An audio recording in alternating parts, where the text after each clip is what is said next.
Cloud. All Three, right. 2, 1, go. Hello, hello, hello. This is Corey Thompson from Dice Tower Dish and Above Board TV. And this is the Podfather of Gaming, Stephen Bonacore. You are listening to Board Games Insider, episode 307, and we're recording this on February 16th, 2024. Board Games Insider is proud to be powered by Board Game Geek. Corey Thompson, it is good to see you. And, and wait a second, Ignacy, he told us as late yesterday He that he did. was going to be here, right? Yep. And now he is not. No, so in seriously, he was going to be here, and we do apologize because we've actually had people say like, "Oh, I really wish Ignacy could be there more," and we do too. Trust us, we want him here. He's a great asset. He just is very busy. So, and we're doing everything possible to get him on. And I promise you that he will be on more often. And I'm going to work hard Yep. to do everything we can to have him. But thank you, everybody, for telling us about that and how much you love Ignacy, how much you want Ignacy. And so do we. We'll have him here as often as he is able to do it. Meanwhile, Dr. Thompson, how's it going with Yes. you? What's going on in your life and Dice Oh Tower Dish man, and Above Board TV? it has been absolutely insane. So for Above Board TV, our volcano video hit. I think we talked about that a little bit last time. Unbelievable video. I I'm loved it. so happy with it. That was such a fun trip. And speaking of trips, I just got back from a whirlwind road trip. Did an epic road trip from Napa Valley up to Seattle. 800 miles, 1,300 kilometers for those of us who use better measuring systems than miles. But I went with a friend of the channel, Marion McBride, who's one of the Gen Con event coordinators, because Yep. she was heading up to a Gen Con summit in Seattle. We had such a good time. We stopped That's at awesome. Slappy Cakes in Portland. I can't talk about this place enough. This is picture breakfast Benihana. So it's pancakes you do yourself at your table with a teppanyaki Benihana style table. It's so amazing. That is awesome, dude. Uh, it was fantastic. Up in Seattle, visited good friends Zach Weissman, who's a developer and designer for Calliope Games, was one of the designers of Sea of Legends, an amazing open world app driven pirate game. So cool. Visited Suzanne Sheldon, longtime friend and influencer from the beginning. Suzanne's been so influential. Co-host of Salt and Sass podcast. Both of them I visited and had meals with at Mox Boarding House. Such a cool store. Love Mox Boarding Mox. House is so cool. I've been there I, myself. It's awesome. this is my first time. The food was great. The selection of games were fantastic. It was so cool. So amazing trip. Got back last night. Also, quick shout out to friend Amy Bao, who owns Pink Tiger Games. Amy and Pink Tiger do the coolest non-violent, social, feelings-driven party games. They're just really neat for icebreakers and just having those laughing, fun moments. Her newest one's Hurt Party, which is a conversation game poking fun about all the weird, unfortunate ways we have to say we're sorry when we don't want to say we're sorry. Sorry, not sorry. Sorry, not sorry. It's a really cool one on Kickstarter. And I'm sure there's more that's happened this week. It feels like it's been a year since I've talked to you. There's so much stuff Yeah. going on. Well, I mean, I saw all the fun stuff you were doing just around Napa and stuff like that. So that was really great. I was very toast jelly. And by the way, the last time I was out there, we were at that CoreyCon thing, which is like 2 years ago, 2.5 years ago, and I see you wearing your CoreyCon 1 T-shirt, which is wonderful. So I really, know. we got to plan one again, Corey. We We got to plan one. gotta. I All know right. that. All right. So over here at the Podfather of Gaming, I mentioned this last week, but it deserves another mention since it's been getting a lot of good press, so to speak. I started a new video series called The Podfather Loves ... And I'm gonna tell you what I love in each one of these videos. It's going to be a thing, probably a game most of the time. It could be outside of gaming as well. I dropped both episode 0 to explain the series and now episode 1. And by the way, on episode 1, I've already gotten more clicks on it and likes on it than we get on this podcast on my channel because most people actually listen to the podcast audio wise. But Dune War for Arrakis was episode 1. Wow, what a great game. It's been compared to War of the Ring, which, of course, everybody on this channel knows how much I love that game. It's Wait, you played War of the Ring? Yes, I might have played that game once or twice. It's 2/3 of the design team from War of the Ring. It's got it shares a lot of the base mechanics like action dice selection and card driven war game stuff. Completely asymmetrical, as much, if not more asymmetrical than War of the Ring. The minis are off the hook. If anybody wants to paint these for me, I am accepting bids on the painting process if you want to. I don't have them. As people can see if they're actually watching me here, I'm in an undisclosed location, my mother's house right now in New Jersey. And so I'm on a trip here in New Jersey. I'm here for Brian Engelstein's wedding, son of the famous Jeff Engelstein. Yes, yes. Oh, you Brian, have to give them my best. That's fantastic. I will. So I'm spending time here in New Jersey. The Engelsteins live in New Jersey, but the wedding is out on Long Island. So when we do leave tomorrow morning, it's going to be a 2-hour drive out there. Yeah, if any of you out there have contact with Jeff or Brian, you might want to wish them a congratulations, because this is a really, really nice moment. You know, it's Jeff's only son and oldest child, so it's really nice. Shout out to Martin Wallace and his Steam Power game, which is now on GameFound. Didn't you actually get a chance to play it? Or I played it a few times and I really liked it. Now this is probably going to get me hatred, but I'm not a huge fan of Steam. I play it and it's neat and I appreciate the depth and the complexity in there. But this one, Steam Power, really grabbed me. It was lighter, it was more elegant, the rule set was really easy to grok, and I had such a good time with it.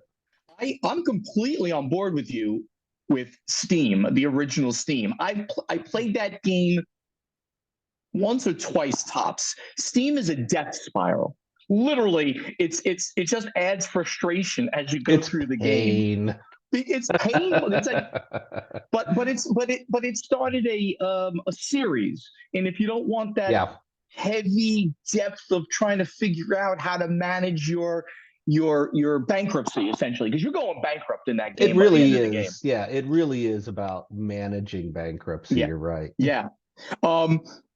All of his stuff post that in the Steam universe has actually been really good and better. So Steam Power, now on GameFound. I did not get a chance to play it at all, but I want to give Martin a shout out because it looks phenomenal. With the production I saw, it actually looks amazing. So check it out on GameFound. The bag, it's really neat.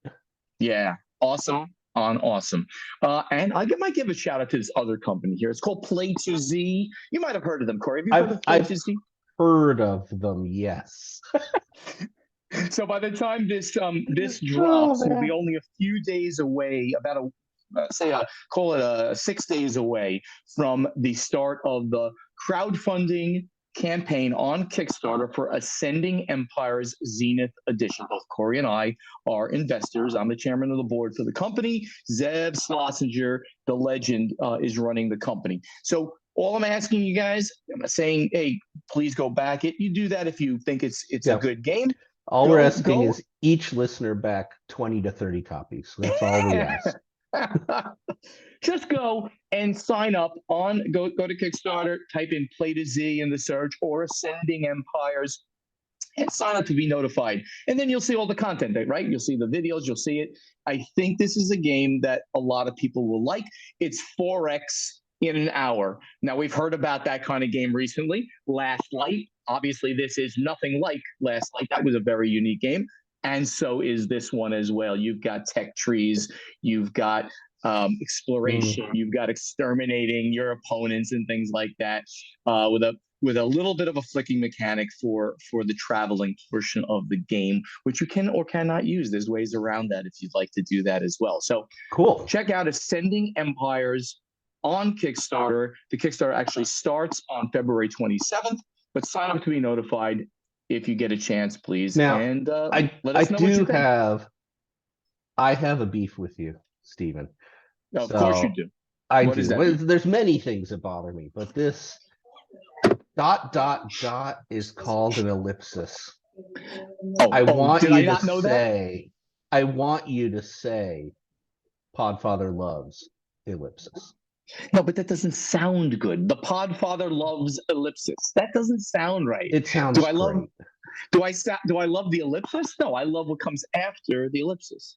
Dot, dot, dot. The ellipsis represents a missing chunk. There's nothing after it, but I want you to say ellipsis. I just want you to say it over and over and over again. Ellipsis. It's Ellipsis. every time you bring up your video, I want Ellipsis. you to say ellipsis. You are a very odd person, Corey. That's all I'm going to say. And now let's get over to the event deck. So we've got a lot of interesting news here this week. And Corey, I'm going to ask you to do a lot of the reading because I'm going to be having some issues. Yeah, with not a the way worry at all. the way that my you know what, I'm going to probably have You're to use two using devices. new technology. I am. It's hard for you guys to see this, but I'm using some new tech as we What do he's this. using is a telephone, but this one is you might say smarter than most. So this is a smart phone. Well, so I first can't stand you. story. The first story Go comes ahead. from ICV2, and this is Hasbro loses $1.06 billion in fourth quarter. Billion with a B. Yeah, big loss. So Hasbro reported a $1.06 billion loss for fourth quarter, despite a positive contribution from its Wizards of the Coast and digital gaming segment. Both of Hasbro's other segments, consumer products and entertainment, showed big losses. Entertainment showed a $1.11 billion loss as Hasbro completed its sale of E1 assets. And you remember E1 was Hasbro's film branch. Right.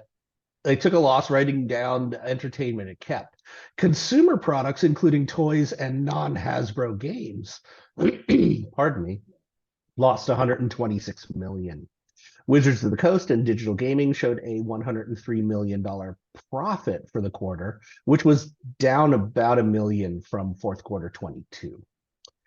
So this is a big one. We've known for a while that Hasbro has been losing while the main segment making money for Hasbro has been WotC. And that's been sometimes losing, sometimes gaining. It's been hard to judge, but generally doing well. Right. So yeah. So the bottom line here is that their mask side, essentially, their consumer product side, because they've got games, they got toys, they got all kinds of stuff, is losing money hand over fist, while Wizards of the Coast and digital continues to do at least well enough to keep things going. As you recall, in last episode, we talked about the fact that Hasbro is negotiating right now with Tencent, a very, very large Asian company who does electronic gaming. And they are in negotiations with them to give them all the IP digital rights for Dungeons and Dragons, turning that over to a much larger company than Hasbro is, which is like at this point Hasbro's around a $7 billion company. Tencent is a $330 billion company. So the scale here is wildly different. I'm excited about that, and probably Hasbro will end up making even more money on their digital side by doing this big license agreement if it comes through. So the Wizards of the Coast and digital gaming segment were up 10%, $1.5 billion, mostly driven by Baldur's Gate 3. And the tabletop gaming was up 3 to 5%, with Magic the Gathering leading that, and Dungeons and Dragons definitely, right behind. So interesting. Yeah. No, this is real. I mean, this is really interesting, and like a lot of people will say, like, well, is Hasbro really that important to our hobby? The answer is yes, and it's yes on a few levels.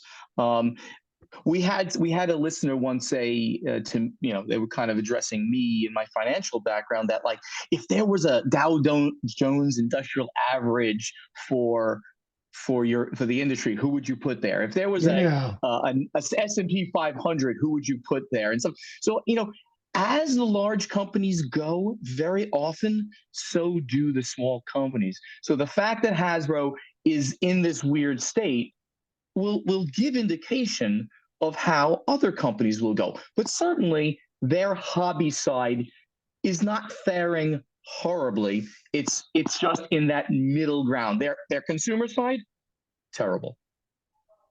Corey, why don't you go on to Phew. the Embracer results, which is interesting. And by the way, we're getting both of these from ICV2. And Yep. after you read some of this, I'm going to have a lot to say directly from their press release. Go ahead. Oh, sure. So board game sales are down for Asmodee in Embracer in Q3. So again, from ICV2, Embracer reported that board game sales were down for its Asmodee subsidiary, and that Dark Horse's performance was encouraging in its fiscal Q3.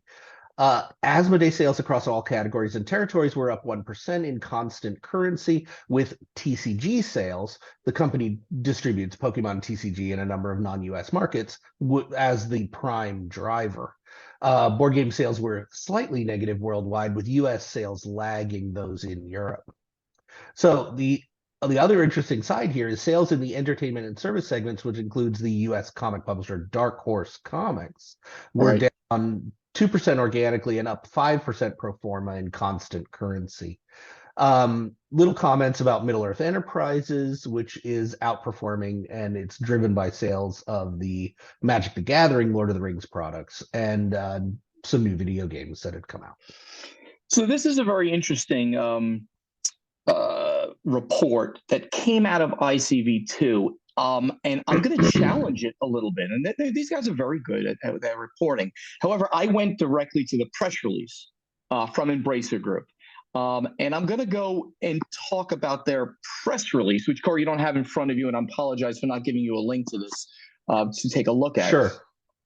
But the press release now, and of course, as anybody who knows press releases and financial statements that a company makes as soon as they put out a release, like for their third quarter results in this case, knows that they try to spin it a certain way all the time. Yeah. So, but what they said about their third quarter results, and this they had a call. All these big companies have calls because they're publicly traded, and all these people call in. I did not call in or anything like that, but I'm reading the release after it came out. The net sales during the third quarter for Embracer increased by 4%.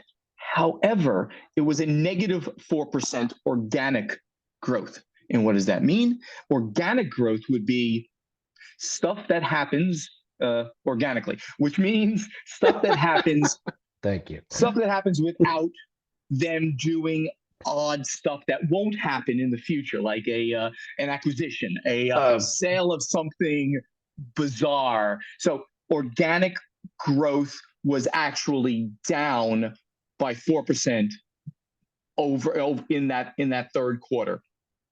They also say that tabletop games were one of their better performing segments. It increased by 7%. So I don't know where ICV2 got that Asmodee was down, because essentially all of tabletop games that Embracer would report is Asmodee. So there's a disconnection here. Corey, what was the number that they reported again on ICV2 for Asmodee? They said Asmodee sales across all categories and territories were up 1% in constant currency, driven by TCG. It's interesting that they reported only 1%, where Embracer's direct press release said they were increased by 7%. Yeah. So and then if you take a look at their first 9 months, it looks a lot better. So the third quarter, not as good. But the first 9 months in total, they had a 18% sales increase, 4% organic, and tabletop games, of course, that's what we care about mostly, increased by 16%.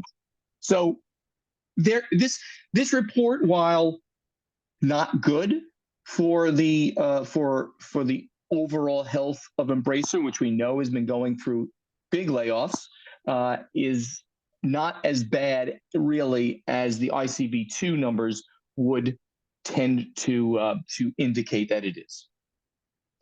Interesting.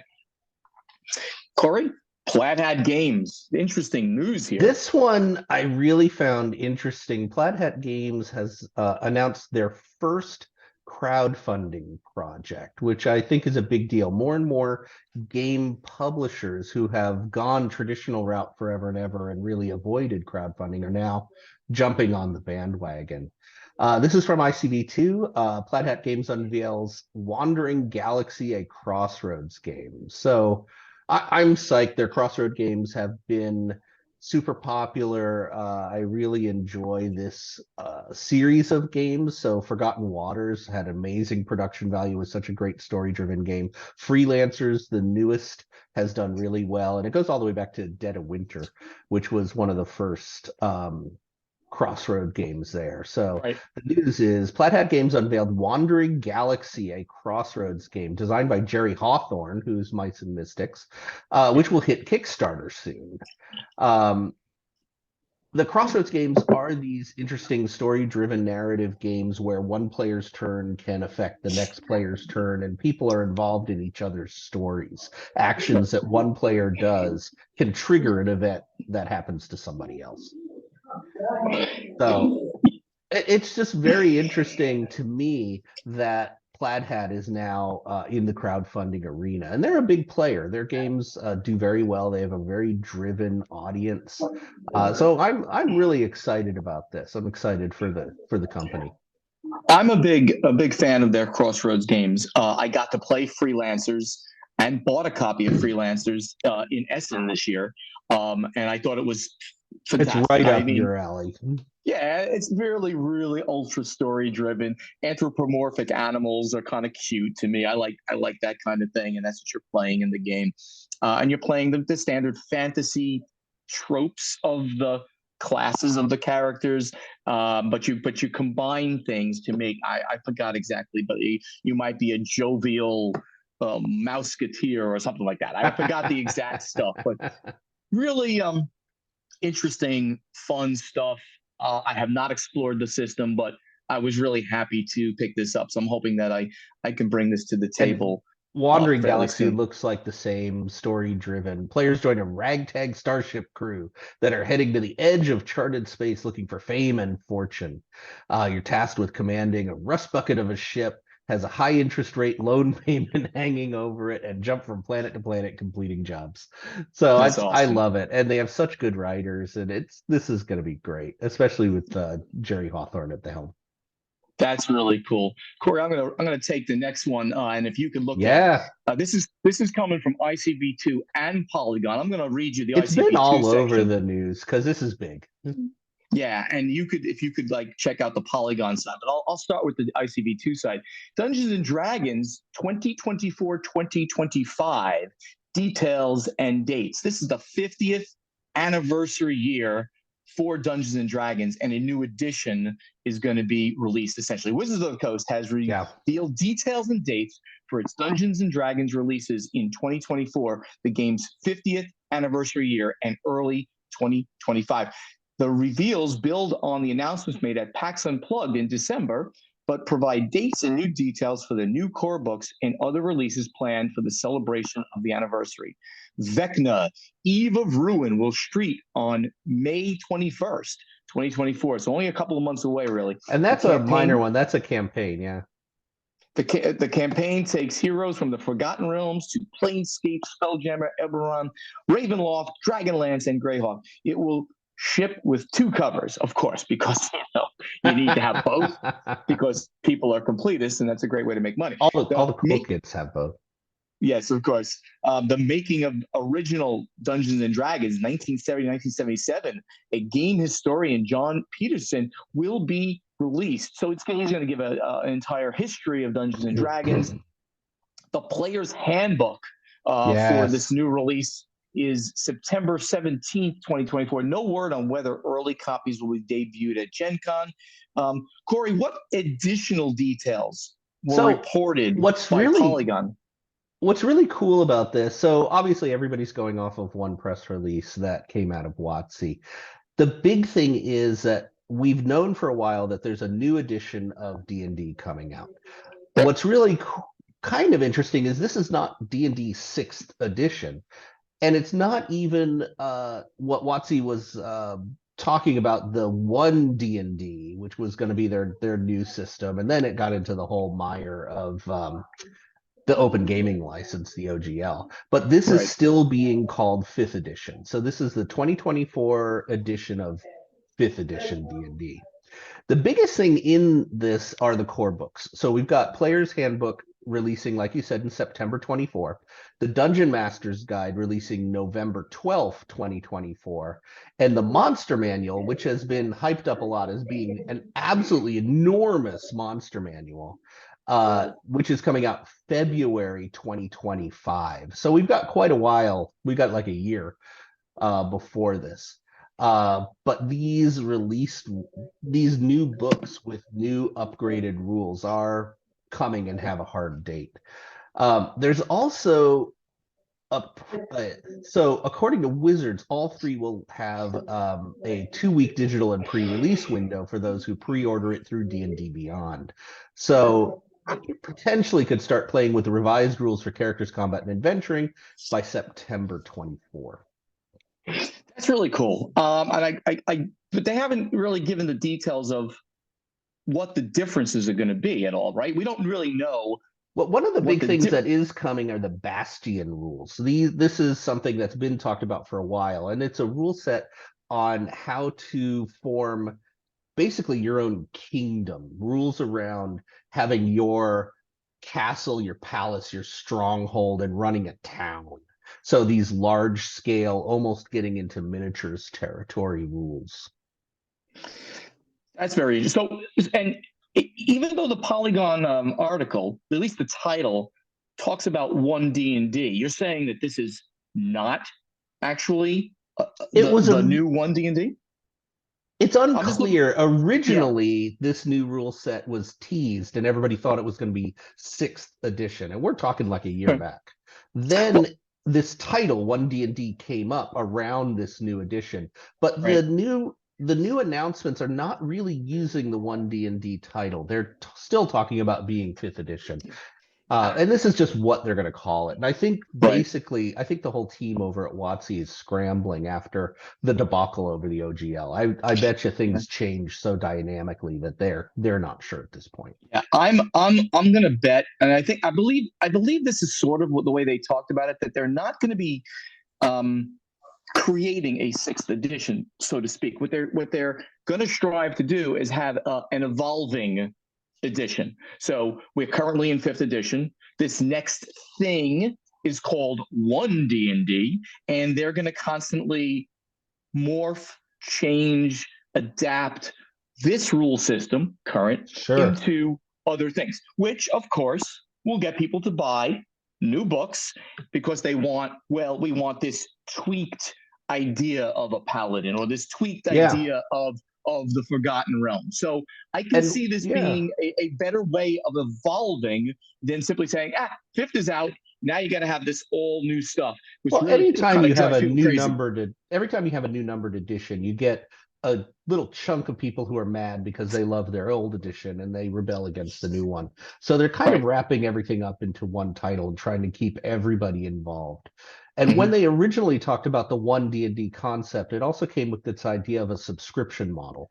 So like you said, constantly evolving rule set, kind of a living rule set. You can look it up online and through D&D Beyond. But a subscription model, I think, is on the horizon. No mention of that yet. Right, exactly. Well, that's the news for the week, everybody. Let's get over to strategy and tactics. So we had a whole big stuff for Ignacy to answer today, but we're gonna have to pass all that up because Oh he man, couldn't make it. I wanted to play Ignacy this week. I want you cannot play Ignacy this week. I'm sorry, but you can play. You can answer Tony Simpkins. See how I did that? Who's at OSHIP, and he asks, as you know, many games are getting reprinted with deluxe components and upgrades. What game are you hoping would get this treatment that would be unexpected? That's funny. I got this. I was just on Wow. Ludology. I didn't mention that, by the way. I'm going to be on like the next episode of Ludology. How I'm there. fantastic. I'm always annually they invite me back. This has happened since Jeff Engelstein was running it, and I would always be the state of the industry guy, which obviously makes sense. So you can check out Ludology, which is a great podcast that I'll be on in about a week or so, maybe by the time this thing drops. Anyway, they also asked if you could pick a game that you could deluxify right now, any game, what would you be? And Corey, I was literally like, I don't know. I mean, my War of the Ring is right there and sitting in front of me, and it's There's been so completely many deluxified. deluxe editions I'm so happy about. Which game would you do? Do you know? I have a soft spot for Richard Breese's Key games. And they always have, and this is I apologize, Richard. They always have kind of this lower production that they look a little homemade. The art is not way up there, but they have a classic feel to it. Reminds me kind of a Food Chain Magnate and some of the Splotter games. But either Key Flower or my very favorite in the series is the card game Key Flow. I would love to see a deluxified Key Flower or Key Flow. I think those games are really, really fun and deserve more attention. That's pretty cool. That's pretty cool. So what I remember now that I'm remembering the answer I gave. My answer was Battlestar Galactica, which will never happen because never ever, man. Right. And nobody has the license for it. And it was a pretty great production even at the time with the ships in plastics and stuff, but not everything was upgraded. You had to buy different expansions until you got everything upgraded. Another one just popped into my head. I was just thinking through my favorite games. Like if we had a Betrayal at House on the Hill, this would cost forever. Yes. Like if the rooms were 3D and stuff like that, and it would take. Hasbro is just not known for putting money into production value and components on these things. Even when they redid Hero Quest and all that they looked exactly the same as the 80s editions. Yep. So that's my best I can do, Tony. I didn't do any better on Ludology. So Tony also asks. Tony also asks, as a publisher, are there any game themes that you rejected that you regretted later? If so, which ones? If not, what themes have you rejected? I can, even though Ignacy's not here, I'm going to answer this. The theme, and I think know what you're getting to. Oh, do you really? Oh, okay, that's interesting. So Artipia Games pitched a game about managing a strip club. Which I cannot remember. I cannot remember the title of the game now. But I looked at it and I'm like, dudes, I'm not even going to take a copy of this game back with me. Or maybe I did take the copy back, but I'm like, guys, I literally cannot publish this game. There's no way. There's a few of those coming now. There's a few games about strip clubs coming. Yes. Anyway, I could not do it. But the funniest quote about the game itself came from Eric Martin, Eric Martin, the news guy on Board Game Geek, who I know very well, and I do a show with him now, the Board Game Geek show, every month with him, Lincoln, and Candace. And his quote about that game was, because it was people saying it's so offensive, He goes, the most offensive thing about this game is the gameplay. Because it wasn't particularly a good game, and the artwork was not the worst, really, and it wasn't offensive, but the theme was just not something that I would prefer to. And the one I thought you were going to do is I had heard story, you probably know more about this than I, that the original board game Stronghold had a couple themes that were toyed about and couldn't make happen. There was talk of a Middle-earth theme on Stronghold at one point. As far as the original, the original the original edition, was done, done by Ignacy at Portal Right. Games, of course, and licensed to Valley Games, which imploded, of course, right? So Valley Games just imploded after a while. The past that, of course, I picked up Stronghold, and we did it the same way. So there was no IP for Lord of the Rings, I assume is what you're going for at the time. Okay. Though there has been rumor that Ignacy was going to do it, it never showed up. Like Lord of the Rings, it never was on the game. books. Got it. It never got there, sadly. What else do we have here? I just all of a sudden, okay. We also I think have this Scott next V. one we touched on already, and it's an Ignacy question. Is this an Ignacy question? Okay, yes, it is. It is. I'll have to mark it for Ignacy, and we'll get back to it. It was by Scott V. But we've got a Steven question from Jesper Ron, who is at Affenberg. A question for Steven. You retired early. You moved to Florida. You're driving around in a Corvette. You're living the American dream. But where does your wealth come from? How many percent of your personal wealth originates from your IT work in Wall Street? And how many percent originates from your work at Stronghold? All right, so let's. There's a little personal there, Jesper. I don't, these days I don't know that I did even retire that early. So many people retire early these days. It's absolutely amazing. But thank you. I mean, in general, yes, I'm very blessed, and I'm certainly living the American dream and all that kind of stuff.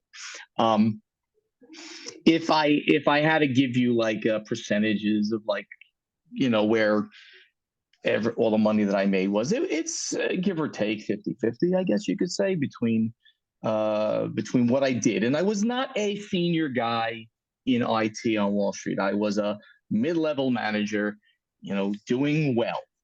But when you're in a big company and the company rewards you well, you can do pretty well. So I lived wonderfully in New Jersey. Once I left that world, I moved to Florida, but the moving to Florida had literally nothing to do with leaving Wall Street. Literally nothing, and literally nothing to do. It had something to do with leaving Wall Street. It had nothing to do with retirement. Once I left IT, I didn't have to be in New Jersey. I could go to Florida, which I did, and then it was pretty soon thereafter that people started making me offers, and thankfully, Travis was great over at Indie Boards and Cards, and we made a great deal. So it was around 50-50 without getting into like crazy amounts of detail. And I am blessed, and I have lived the dream. So, and I continue to enjoy life that way. So, and Jesper continues with a question for Corey. I have read many of your excellent designer interviews, which you have posted on dicetowerdish.com. Which designer is the one you wish to interview the most, which you haven't already interviewed? I'm going to answer that for you. That would be Stephen Bonacore. You still have not interviewed him. What did he do? He's doing a game coming out from Asmodee with Jeff Engelstein. So there's actually quite a few designers that I've reached out to who for very valid reasons have said can't work it out or something like that. Richard Garfield, I would love to do a dinner interview with Richard Garfield. I think that would be great. And I've written him back and forth, and he's written really nice letters back. What's really funny about that is there's this delay on the emails that I find hysterical. Garfield has literally written me back answering an email of mine a year and a half later. Like there's nothing strange about that at all, which I find hysterical.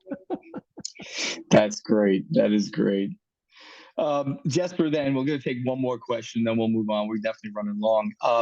He asks, please inspire me because I'm in search of a phrase to carve on a ring with rune letters. My question for you is, what would you carve on a ring with rune letters? Corey, what would you? And he says, I guess we already know Steven's answer. So do you know my answer? If it was... I think you would do something Lord of the Rings, and I think you'd probably take a classic quote. You might even do the one ring to rule them all. 9 rings for mortal men doomed to die. Yeah. 7 rings for the dwarven kings in their halls of stone. 3 rings for the elven lords. I forget the whole And thing. And 1 ring to rule them all. 1 ring yeah. to find them. 1 ring to bind them in the depths. Yeah, I can't. Sorry that I can't give you the exact quote, but Oh, yes, I would do some. I would. That's you, a lot you of words hurt to put. me right here. It just pained me right in my soul. I'm sorry that I can't give you the exact quote because it's I early in the morning here. I'm still drinking my coffee. What would you do? Oh, I don't know. I would probably have something goofy. I'd probably have rune letters that said, if you could read this, you're too close. I love those. When you can go onto a website and you can like just put English in and it'll put it into Elvish. It'll Into do Queen, something yeah. like that. Yeah, into Quenya or Sindarin, either Sindar, one. yeah. Either one. But yeah, I would.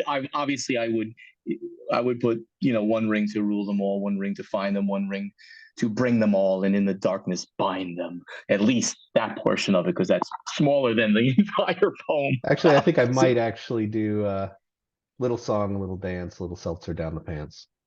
I oh think my that would be great in runes. you're a nut job. Okay. So that's it for the strategy and tactics for this week. I appreciate everybody's questions. We look forward to them. Please continue to post them in the guild on Board Game Geek. In the meantime, let's get over to playtesting. So Corey, this is your question, and this is a great one. So why don't you enlighten us on I what you did I here? was basically just really curious about the roles that people feel, the responsibilities people feel when they are playing a game.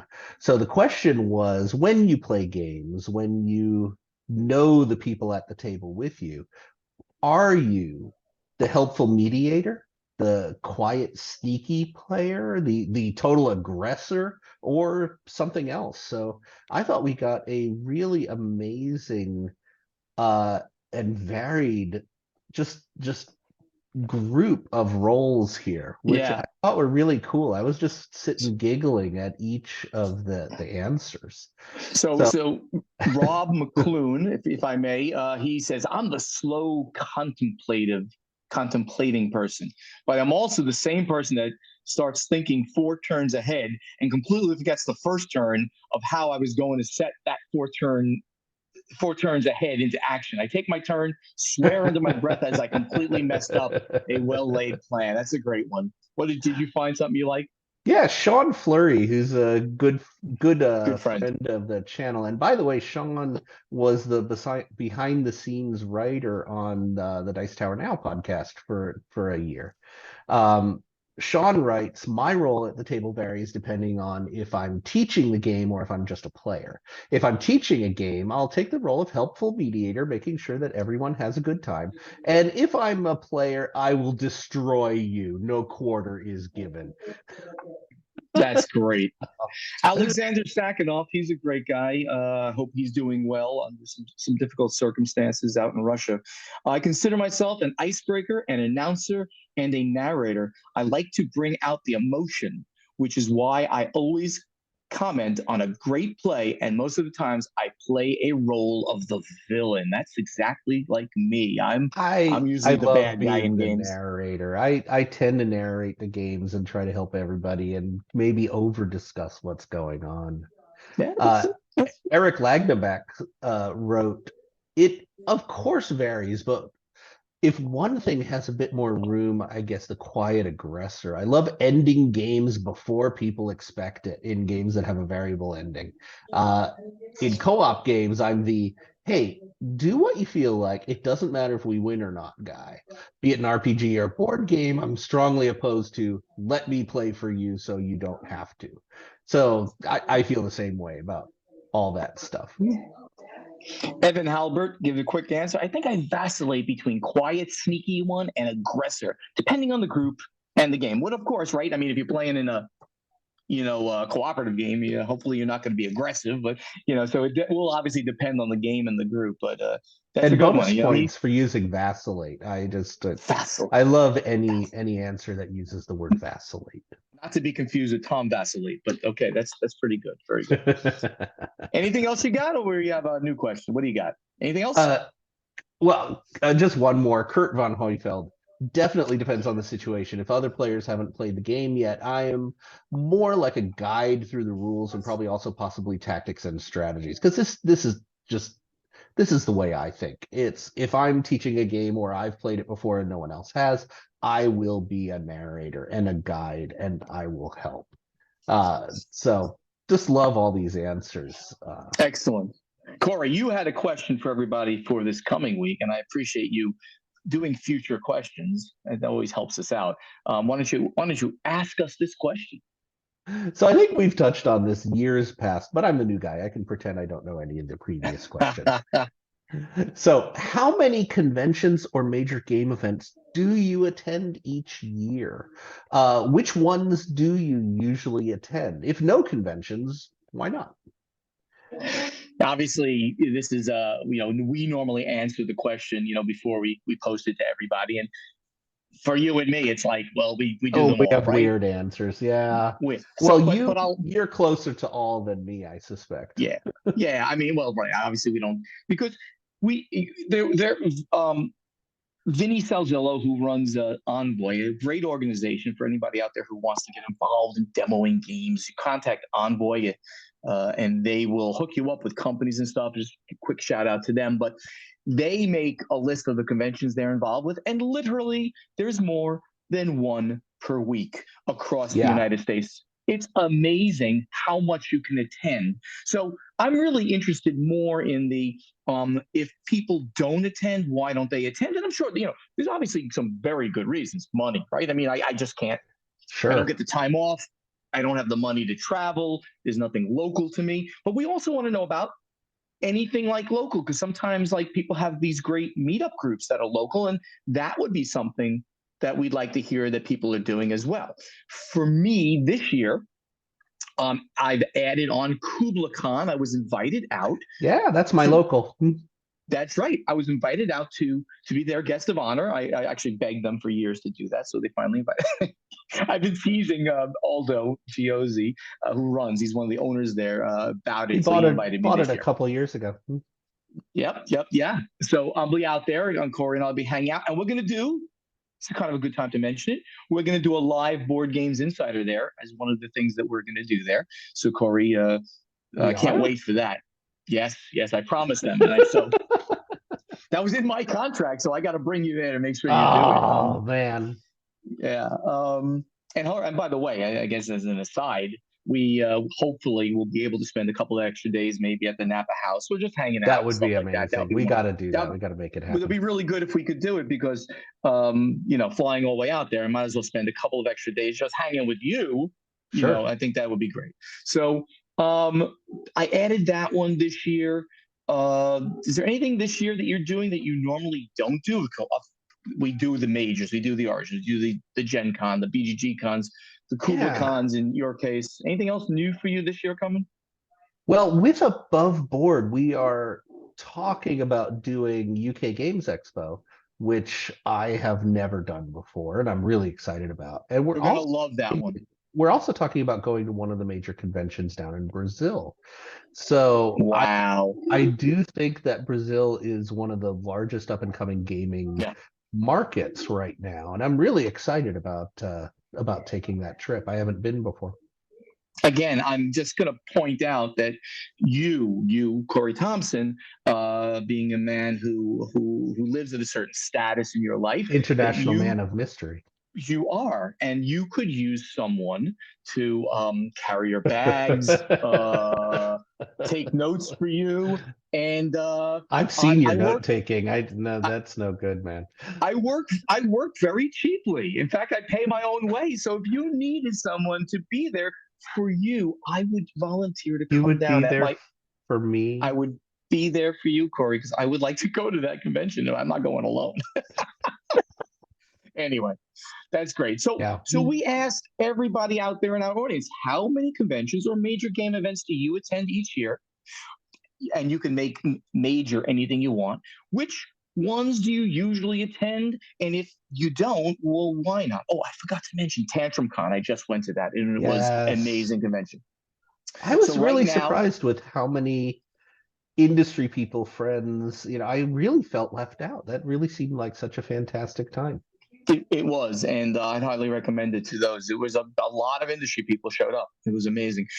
So right now, I'm going to put a thread in our guild on Board Game Geek with this question, and we hope you guys all engage with us and answer it, especially people who don't go to these things. I can't wait to hear, some of that as well.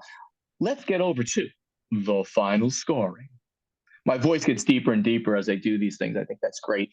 Thank you so much for listening. Help us spread the word about this podcast by telling your friends to download Board Games Insider wherever they like to get their podcasts or watch Board Games Insider on the Podfather of Gaming YouTube channel.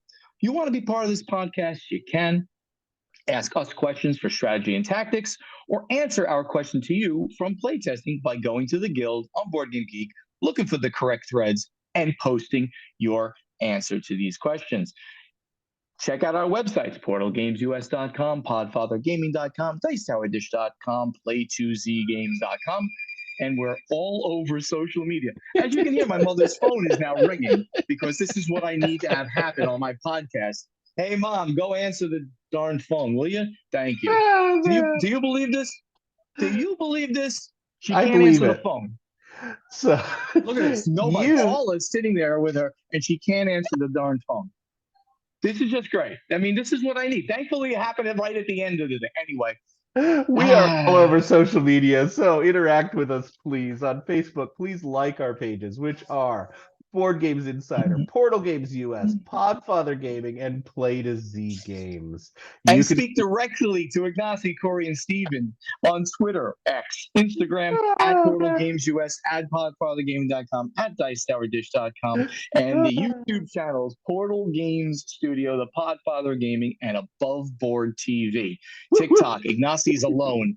Portal Games US. We'd really love to see you at one of those upcoming conventions in 2024. So please, if you do see us there, come up to us. We really love to interact with you guys. Board Games Insider, professionally edited by Joshua Bowman from Tabletop Submarine. If you want to have your podcast edited by Joshua, reach out to him at tabletopsubmarine@gmail.com. And that great voice you hear doing our intro, outro, in between segments is Ray Greenlee. He could be contacted to do your voiceover work at raygreenleevoiceover.com. Anything else to enlighten our fans with right now, Corey? I am brain dead. I can say Yeah. I I I got to play Wormspan, was really impressed with it. That's like the hot game right now. I thought it was really cool. But no, nothing else, no big trips that I haven't talked about already. There you go. That's okay. That's okay. Um, I'm gonna be cruising next week after I get back from Oh, I heard actually about this. That's so exciting. going with a friend of the show, Marion. I can't wait to do that. It's going to be on the new ship, but we're gonna be doing a lot of coverage. The new Icon of the Seas, the new largest ship. This is a non-gaming related trip. Well, the first non-gaming related trip in the longest time. And I'm gonna try to get some crossover with with the cruise people to do some like basically. I try to spread the word of board gaming to obviously to our community and my love of board gaming, but also if we can bring it to a broader audience, why not? So I'm going to be posting some videos not only on my site, of course, but I'm going to be posting them into some cruise sites just to again expand the audience that of this thing that we love so much. So So hopefully jealous. That sounds like such an amazing trip. it will be. It will be fun. Anyway, thank you everybody for listening, and we'll see you next time. See you later, everybody. Bye-bye.